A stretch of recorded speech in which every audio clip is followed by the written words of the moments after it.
الاجتماعي والتضامني في دورته الأولى بأولى التيمم. حضور الكرام، مرحبا بكم في حفل الاختتام للمعرض الجهوي الاقتصادي الاجتماعي والتضامني في نسخته الأولى.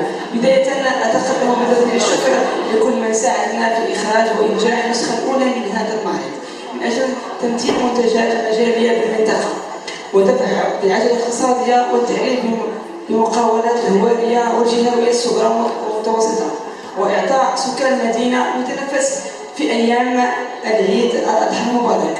في مقدمتهم المسجد الجماعي أو الانتماء الذي سهر على توفير كافة وسائل اللوجستية. كما لا يفوتني الذكر تقديم شكر جزيل للسلطة المحلية في شخصها السيد باشا مدينة الانتماء على التواصل الدائم والأمن الوطني في شخصه رئيسه سعيد ربوع على سهر وتوفير الأمن طيلة أيام المعرض.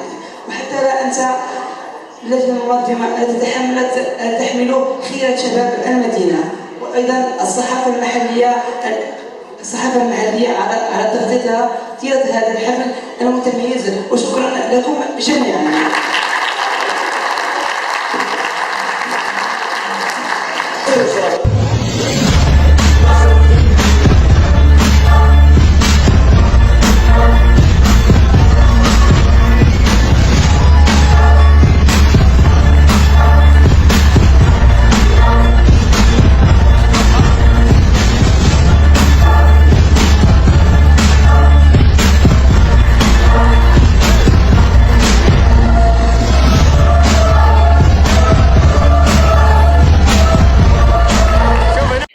عبد الرب رضا التحماني، مدير المعرض ورئيس المكتب المركزي للمنظمه المغربيه ابداع.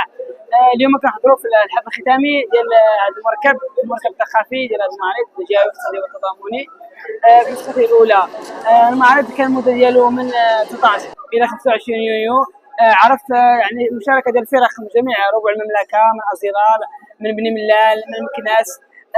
كان هذا المعرض يعني في مستوى المطلوب، في المستوى الوطني غير الجهوي اللي كنا متوقعين. وكنشكروا جميع المؤسسات من العماله، من وزاره الداخليه، من جماعه اولى التيمم، وايضا من الشريك يعني الجمعيه ديال سفراء الفن بمدينه القردان. كنتمناو يعني الموسم المقبل ان شاء الله يكون عندنا فرق يعني من خارج البلاد، من دول يعني افريقيا والدول الاوروبيه، ويكون عندنا ايضا داعمين ومساهمين يعني جدد اخرى ان شاء الله.